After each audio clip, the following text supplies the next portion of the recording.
Imagine this. You are deep in the wilderness. The trees are tall and the air is cold. There are no houses, no roads, and no supermarkets. You have only your team and a few basic tools. This is the ultimate challenge. Two teams, one of men and one of women, are dropped into this remote forest. Their mission is simple, but incredibly difficult to survive.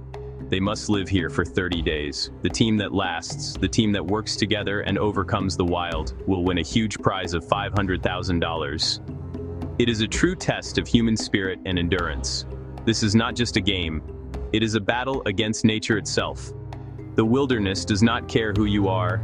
It is impartial and unforgiving. For both the men's team and the women's team, the first few hours are critical. They must quickly understand their new environment. The forest is full of sounds, smells, and dangers they have never experienced before. They look at the map, trying to find a good location for a camp near a source of fresh water. The clock is ticking. Every minute they waste is a minute closer to darkness, cold, and hunger. The pressure is immense, but so is the determination in their eyes. They know this journey will push them to their absolute limits. The two teams are named Team Alpha, the men, and Team Omega, the women. While they are competitors, their first enemy is the wilderness itself. They must learn to respect it. Wild animals, unpredictable weather, and the constant search for food will be their daily struggles. The men, confident in their physical strength, immediately start planning big projects. The women, however, take a more cautious approach. They begin by observing their surroundings, discussing their strategy, and making sure everyone feels heard. This initial difference in approach will shape their entire journey in this beautiful but dangerous land. The prize money is a powerful motivator, but survival is the real goal. Each person on these teams has left their comfortable life behind. They have traded warm beds for leafy ground and hot meals for whatever they can find. They are here to prove something to themselves and to the world. They want to show that they have the grit, the skill, and the heart to face the wild and come out stronger. This is more than a competition between men and women. It is a profound story of human resilience, teamwork, and the will to survive against all odds. Before entering the wilderness, both teams spent weeks preparing. They learned essential survival skills from experts. These skills are the foundation of their new life. Finding a reliable source of clean water was the #1 lesson. You can survive for weeks without food, but only a few days without water. They practiced how to identify safe streams and how to purify water by boiling it. They also learned how to build a fire, not just for warmth and cooking, but also as a signal for help and a way to keep predators away at night. This knowledge is their most important tool. Another crucial part of their training was shelter construction. A good shelter protects you from rain, wind, and the cold night air. It is a safe place to rest and recover your strength. The men's team, Team Alpha, immediately decided to build a large, sturdy log shelter. They used their collective strength to chop down small trees and carry heavy logs. Their plan was ambitious, focusing on creating a fortress against the elements. It was hard physical work, but they were determined to build something that would last the entire 30 days, showing their power and building skill. The women's team, Team Omega, took a different approach to building their shelter. They focused on efficiency and using what was easily available. They found a natural rock overhang that already provided some protection. They decided to build a smaller, well-insulated lean-to shelter against the rock face. They used fallen branches, leaves, and moss to create a warm and dry space. Their strategy was to conserve energy. They knew that saving their strength would be important for other tasks, like finding food and exploring the area for useful resources. Their shelter was less grand, but very practical. With shelters underway, the next priority was food. Both teams learned to identify edible plants, mushrooms, and berries. Foraging is a skill that requires patience and careful attention to detail. Eating the wrong plant can make you very sick. They also learned how to set simple traps and snares to catch small game like rabbits or squirrels. The women's team quickly found a patch of wild berries and edible roots, giving them an early food source. The men focused on setting a fishing line in a nearby river, hoping to catch a bigger meal for their hard work. As the days turned into a week, the different strategies of the teams became clear. The men's team, Team Alpha, excelled at tasks requiring brute force. One day, a large fallen tree blocked their path to the river. It was too heavy to move easily. Working together, they used levers made from strong branches and their combined muscle to slowly push the log aside.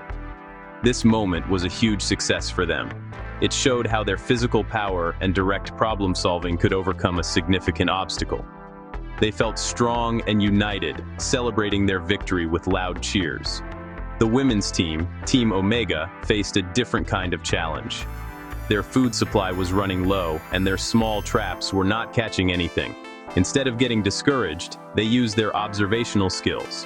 One of the women noticed that certain birds were always flying to a specific part of the forest. They decided to follow them. Their curiosity paid off. They discovered a hidden grove filled with nut trees. This discovery provided them with a rich source of protein and fat, a vital resource for long-term survival. Their patience and teamwork led to a major breakthrough. Another important survival skill is navigation. Getting lost in the wilderness is a deadly mistake. Both teams had a map and a compass. The men's team decided to explore far from their camp to hunt for larger animals.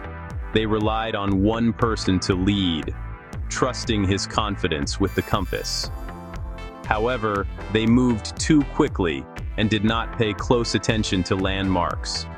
For a few stressful hours, they were disoriented and unsure of their way back.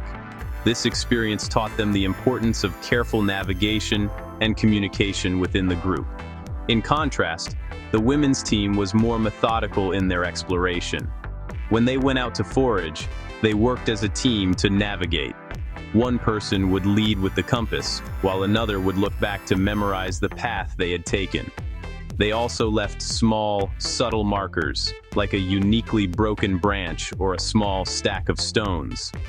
This system ensured they could always find their way back to camp safely.